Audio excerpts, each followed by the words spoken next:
الحمد لله الحمد لوليه والصلاة على نبيه وعلى آله وصحبه المتأدبين بآدابه أما بعد فأعوذ بالله من الشيطان الرجيم بسم الله الرحمن الرحيم وقال نسوة في المدينة امرأة العزيز تراود فتاها عن نفسه قد شغفها حبا انا لنراها فی ضلال مبین۔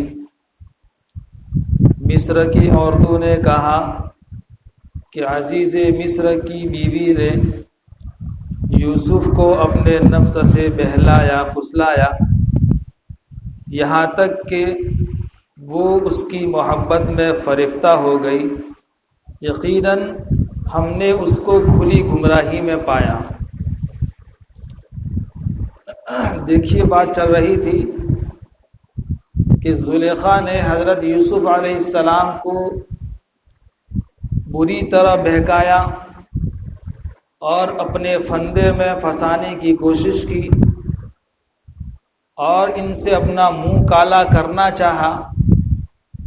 اس نے گناہ کا پورا ارادہ کر لیا تھا، اور عورتیں تو ماشاءاللہ نرم طبیعت کی ہوتی ہے، وہ تو کرتی ہے، پھر کرتے کرتے انشاءاللہ ان کا دل نرم ہو جائے گا اور ان کے دل کے اندر بھی اللہ کا نور آئے گا، تو انشاءاللہ ان کی زندگی بہتر بنے گی۔ تو ذرا تفسیر بھی کچھ ہو جائے۔ تو زلیخا نے حضرت یوسف علیہ السلام کو پوری طرح بہکایا، لیکن حضرت یوسف علیہ السلام وقت کے پیغمبر تھے، نبی تھے، اور وہ بچے رہے، اس کے فندے میں پھنسے نہیں، اور اسی کوشش کے ساتھ ذرا آگے بڑے گناہ سے بچنے کے ارادے سے تو وہ ساتوں دروازے خود بخود کھلتے گئے۔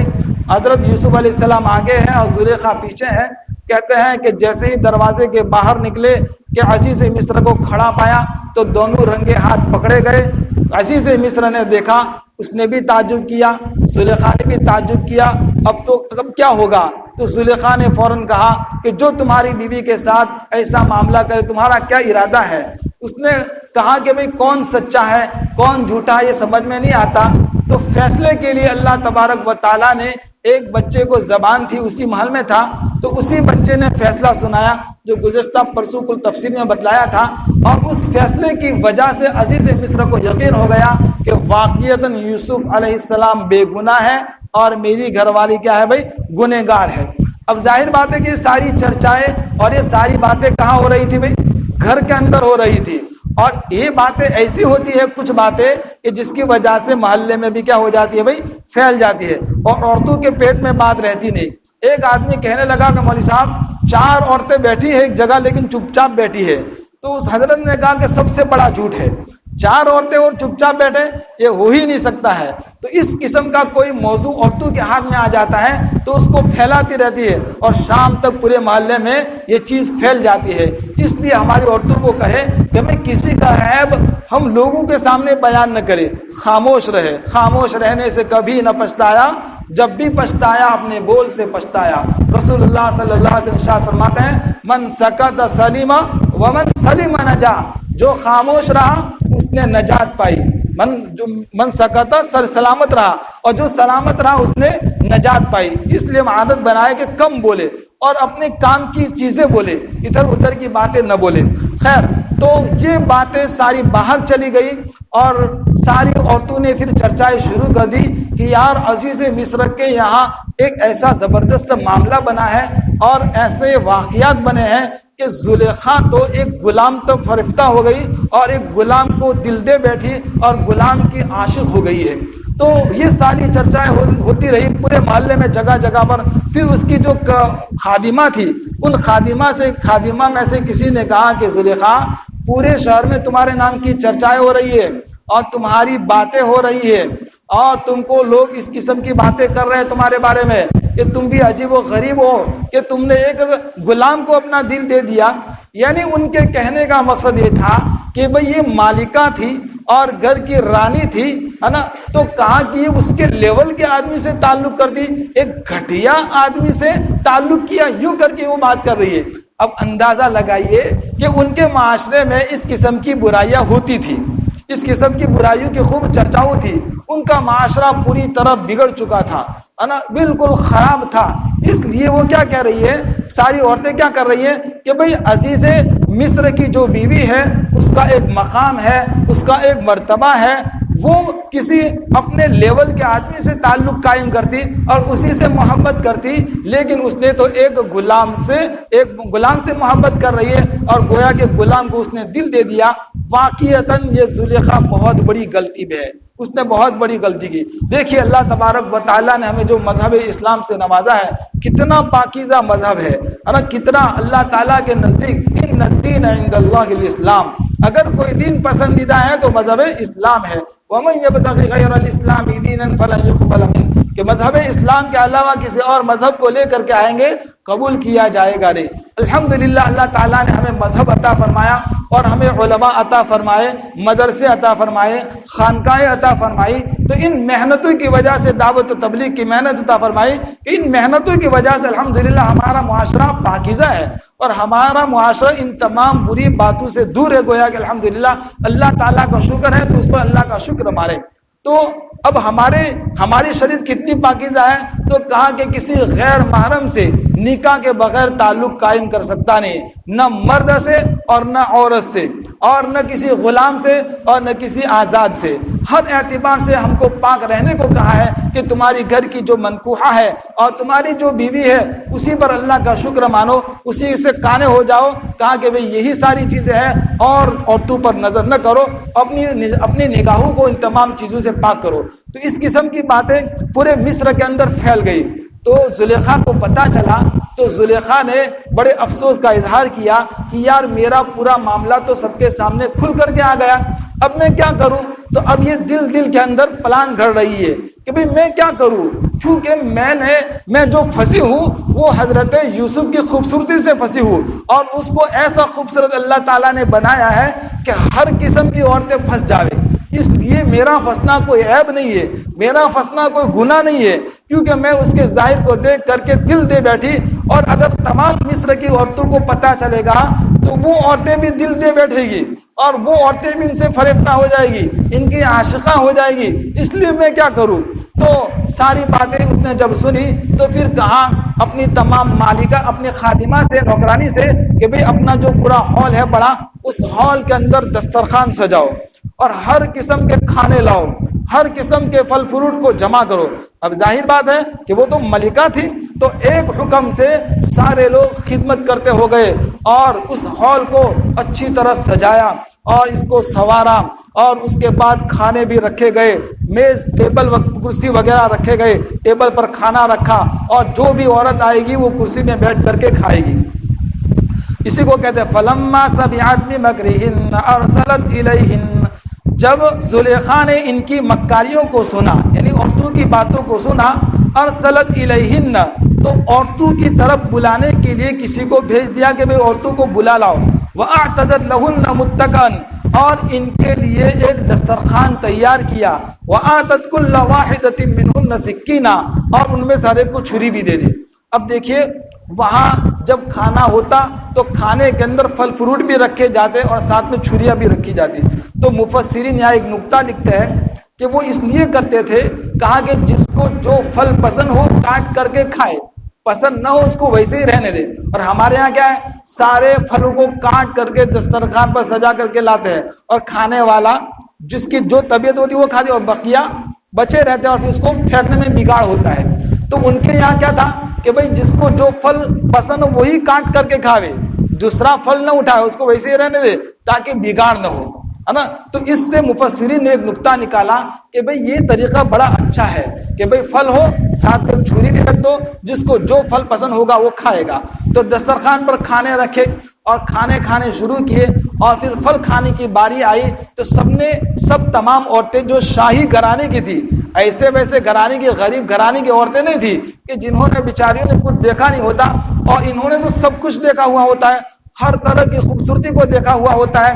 تو کہا کہ انہی عورتوں کو اس نے دعوت دی اور بلایا، سب نے کھانے بھی کھائے اور سب کھانا کھا بھی رہے تھے، اور پھل سیب سب نے ہاتھ میں لے لیے۔ اور اسی وقت زلیخا نے کیسی آئیڈیا کی کہ عزیز یوسف علیہ السلام کو کہا کہ جلدی فٹافٹ یہاں سے نکلو، اور اس ہال کے دو دروازے تھے، ایک اگلا دروازہ اور ایک پچھلا دروازہ، تو یوسف علیہ السلام نظریں نیچی جمائے ہوئے، ایسے نہیں پھاپے ہماری طرح، ہم کیسے چلتے ہیں نا، پھاپے مارتے چلتے ہیں، اور حضرت یوسف علیہ السلام بالکل نظریں نیچی جمائے چل رہے تھے، اور وہ عورتیں سیب کو کاٹتے کاٹتے دیکھتے دیکھتے انہوں نے اپنی انگلیاں کاٹ لی اور گویا کہ سارا خون نیچے بہ گیا. یعنی یہ ساری عورتیں ان کی خوبصورتی کو دیکھ کر کے برداشت نہ کر سکی، بے قابو ہو گئی. ان کو پتہ ہی نہیں چل سکا کہ بھئی ہمارے ہاتھ میں کیا ہے، ہم کیا کاٹ رہے ہیں. بس دیکھنے کی وجہ سے اور ایسی مشغولی کی وجہ سے اپنی انگلیاں کاٹ ڈالی، ہے نا، اور کہتے ہیں کہ بس اس کو دیکھتے ہی رہ گئے. تو پھر زلیخا کو موقع مل گیا، دیکھا تم پھنسی نا، تو میں بھی اسی طرح پھنسی ہوں، اس کی خوبصورتی کی وجہ سے پھنسی ہوں. تم مجھ پر تانا مت دو، بری باتیں مت کرو میرے خلاف، تم کیوں پھنس گئی کہ تم نے اپنی انگلیاں کاٹ ڈالی. یہاں رک کر کے رسول اللہ صلی اللہ علیہ وسلم کی ایک حدیث مبارکہ ہے، امنا عائشہ رضی اللہ تعالیٰ عنہ فرماتی ہے کہ یوسف کو دیکھ کر کے عزیز مصر کی عورتوں نے اپنی انگلیاں کاٹ ڈالی، اگر میرے سرکار کو دیکھتی تو اپنے دلوں کو کاٹ ڈالتے. اتنا خوبصورتی ہمارے نبی پاک سے، اتنا کمال، اتنے اعزازات اور اتنی خوبصورتی، اتنا جمال، ہے نا. میں نے اس سے پہلے بتایا نا کہ بھئی ساری خوبصورتی پوری دنیا کی کس کو دی ہے؟ رسول اللہ صلی اللہ علیہ وسلم کو، اور حضرت یوسف کو تو آدھی خوبصورتی دی ہے، اور ہمارے ہے نا سرکار مدینہ صلی اللہ علیہ وسلم کو پوری خوبصورتی دی ہے. تو عائشہ رضی اللہ تعالیٰ عنہ آپ کی خوبصورتی کو بیان کرتی ہے کہ بھئی میرے شوہر اور میرے نبی پاک صلی اللہ علیہ وسلم کا تو کیا کہنا کہ یوسف کو دیکھ کر کے مصر کی عورتوں نے انگلیاں کاٹ ڈالی، اور اگر میرے یوسف کو دیکھتی، یعنی میرے شوہر کو دیکھتی اور میرے آقا و سردار حضرت محمد مصطفیٰ صلی اللہ علیہ وسلم کو دیکھتی تو اپنے دل کو چیر ڈالتی. ایسی خوبصورتی اللہ تعالیٰ نے ہمارے نبی پاک صلی اللہ علیہ وسلم کو عطا فرمائی تھی. ہم قدر کریں، ہم کو ایسے نبی ملے ہیں، ہے نا. اس لیے جتنی ہم قدر کریں گے ہماری دنیا بھی بہتر بنے گی اور آخرت بھی بہتر بنے گی. ہمارے نبی دنیا میں آئے نہیں تھے، ہے نا، حضرت آمینہ کے پیٹ میں تھے، تو کہتے ہیں کہ پانی بھرنے کے لیے کنویں کے پاس جاتی تو حضرت آمینہ کی برکت سے کنویں کا پانی اوپر آ جاتا. تو دوسری عورتیں، آمینہ تو پانی بھر کر کے واپس آ جاتی تو وہ پانی واپس نیچے چلا جاتا. تو وہ دوسری عورتیں کہنے لگی کہ اسی عورت کی وجہ سے یہ سارا کمال ہے کہ پانی جو اوپر آ رہا ہے، کہ ہم جاتے تو پانی نیچے رہتا ہے نا، اور ان کی وجہ سے پانی اوپر آتا ہے. تو پھر دوسری مرتبہ آمینہ کو زبردست، ابھی آمینہ تم یہیں کھڑی رہو، جب تک ہم پانی نہ بھر لے تب تک یہاں سے ہٹنا مت. تو کہا کہ آمینہ کا عجیب کمال، کہ اس کا کمال نہیں، میرے پیٹ میں جو چیز ہے اس کا کمال ہے. تو آپ دنیا میں آئے نہیں تھے اور برکت درختوں سے کیا سلام آئے، السلام علیکہ یا رسول اللہ. پتھر بھی کہتے ہیں السلام علیکہ یا رسول اللہ، ہے نا. ہر چیز کہتے ہیں السلام علیکہ یا حبیب اللہ، ہے نا. یہ ساری چیزیں دیکھیے ابھی آئے نہیں تھے اور برکتیں شروع ہو گئی. تو ہم بھی عزیزو اللہ کے رسول کی ایک ایک سنت کے عاشق بن جائیں گے، ہے نا، عمل کریں گے. ایک محبت کا وعدہ کرتے ہیں، ہم تو دامن نہیں چھوڑیں گے. ایک مرتبہ ننداسن کے قریب میں مجھے بات کا موقع ملا، میدان میں بات رکھی گئی تھی، تو پھر مجھے موضوع دیا گیا کہ خواجہ معین الدین چشتی اجمیری سنجری رحمت اللہ علیہ کی تاریخ تم کو بیان کرنی ہے. اور اخیر میں نے کہا کہ بھئی کہو ہم خواجہ کا دامن نہیں چھوڑیں گے. تو سب بول رہے ہیں کہ ہم خواجہ کا دامن نہیں چھوڑیں گے. پھر میں نے کہا کہ تم نے پکڑا نہیں ہے تو کہاں سے چھوڑنے کی بات کرتے ہو؟ تمہارے چہرے پر داڑھیاں کہاں ہے اور تمہارا سنتی لباس سب پینٹ شرٹ میں ہو. یہ پینٹ شرٹ ہمارے نبی کا لباس نہیں ہے، پہننا جائز حرام نہیں ہے، لیکن ہمارے نبی کا لباس کیسا تھا بھائی؟ یہی جبہ اور سلوار تھی. تو پھر ان کو بڑا تعجب ہوا. میں نے کہا کہ خواجہ کا دامن تو پکڑا تو ہے نہیں کہ تم کے چھوڑنے کی باتیں کر رہے ہو.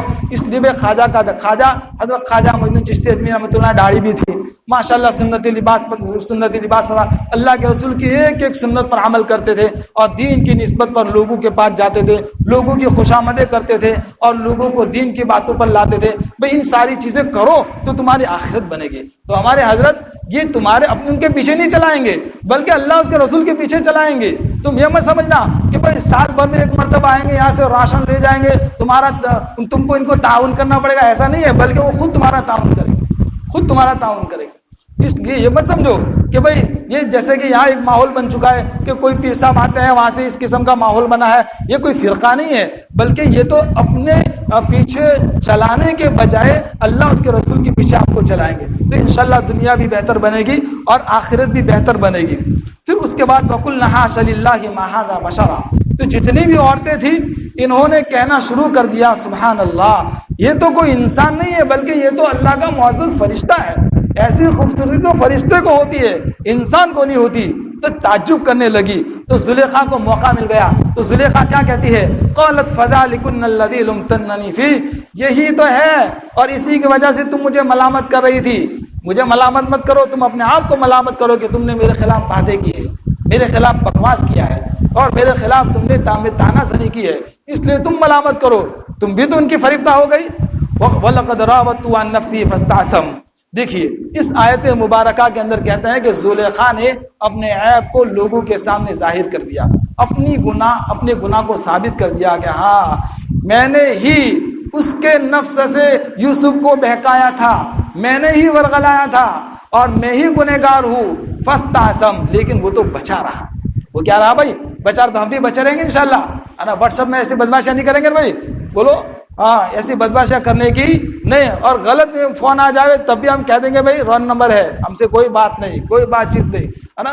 اس لیے ہم کس سے تعلق کریں گے بھائی؟ اللہ سے تعلق کریں گے، اللہ ہی سے باتیں کریں گے، اللہ کے علاوہ غیر سے باتیں کریں گے نہیں۔ تو دیکھیے اس آیت میں کہا کہ زلیخا نے فوراً اپنا عیب ظاہر کر دیا۔ وَلَئِن لَّمْ يَفْعَلْ مَا آمُرُهُ لَيُسْجَنَنَّ وَلَيَكُونًا مِّنَ الصَّاغِرِينَ، کہتے ہیں کہ اگر یوسف اگر تم نے میرے کہنے کے مطابق تم نے عمل نہیں کیا تو میں تم کو جیل کے سلاخوں کے پیچھے ڈال دوں گا۔ ملکہ کیا کہتی ہے کہ تم کو یہ عمل کرنا ہی ہوگا، میرے محل میں تم نے رہنا ہے اور تمہیں یہاں زندگی گزارنی ہے، تو میں جو کہوں گی وہ تم کو کرنا ہی پڑے گا، اس لیے کوئی چھٹکارا نہیں، ورنہ تم ذلیل و خوار ہو جاؤ گی، عمل کرنا ہوگا۔ تو کہا کہ پھر آگے وہ انشاءاللہ آئندہ کل باتیں کریں گے۔ تو کہتے ہیں کہ حضرت یوسف علیہ السلام نے کہا کہ چل مجھے جیل منظور ہے، میں جیل میں جاؤں گا، لیکن اس قسم کا گناہ کروں گا نا بھائی، ہمارا ایمان کسی حال میں جا نہیں سکتا، ہے نا؟ ہر قسم کی قربانی دیں گے لیکن ایمان کو چھوڑیں گے نہیں۔ دیکھیے حضرت یوسف علیہ السلام نے کیا کہا؟ زلیخا میں جیل میں جانے کے لیے تیار ہوں، لیکن میں اس قسم کا قدم کبھی بھی اٹھاؤں گا نہیں، اور باقاعدہ جیل میں بھی گئے۔ وہ انشاءاللہ باقی باتیں آئندہ کریں گے۔ اللہ تبارک و تعالی ہم سب کو اس پر عمل کرنے کی توفیق عطا فرما۔ درود شریف پڑھ لو۔ اللہم صلی علی سیدنا و مولانا محمد وعلی آل سیدنا و مولانا محمد مبارک وسلم۔ یا ربنا یا خالقنا یا ربنا یا رزقنا یا ربنا یا خایت رغبتنا یا اول الاولین یا آخر الاخرین یا ذا القوة المتین یا حنان یا منان یا رب صلی وسلم دائما ابدا علی حبیبک خیر الخلق کلہم۔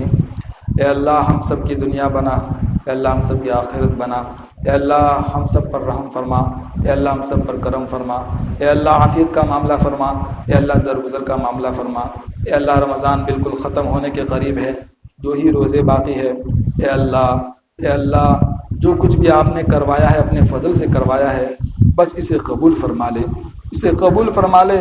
اے اللہ آئندہ رمضان ہم کو ملتا ہے یا نہیں ملتا، کس کو خبر، کس کو پتا۔ اے اللہ ہر رمضان میں یہ دیکھا جاتا ہے کہ گزشتہ رمضان کے کوئی نہ کوئی آدمی ہم پر نہیں ملتے ہیں، ہم سے ملاقات نہیں ہوتی ہے، یعنی منو مٹی کے نیچے دفن ہو گئے ہوتے ہیں۔ اے اللہ کہیں ہمارا بھی ایسا وقت جلدی نہ آ جائے۔ اے اللہ ہم اور کام کرنا چاہتے ہیں، تیرا محبوب بندہ بننا چاہتے ہیں۔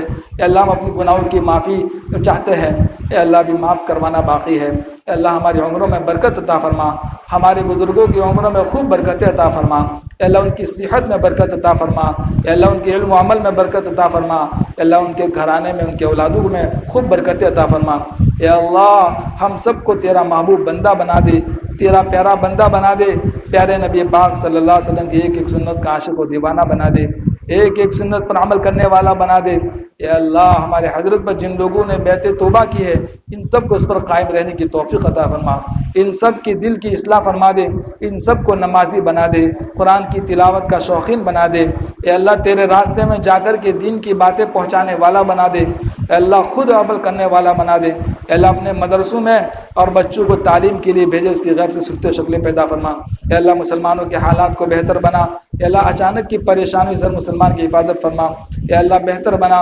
اے اللہ ہمارے اللہ ہر طرح کی سہولیات ہمیں نصیب فرما، اے اللہ ہماری اگلی پچھلی زندگی کے گناہوں کو معاف فرما، ہمارے تمام مرحومین کی مغفرت فرما، اے اللہ ہم سب کو حرمین شریفین کی زیارت کے لیے قبول فرما، حج و عمرہ کے لیے اللہ راستے اور اسباب مہیا فرما، اے اللہ ہماری دعا کو پیارے نبی کے صدقے طفیل میں، اصحاب بدرجین کے صدقے طفیل میں قبول و منظور فرما، جزا اللہ عنا محمد صلی اللہ علیہ وسلم، سبحان ربک رب العزت عما یصفون وسلام برحمتہ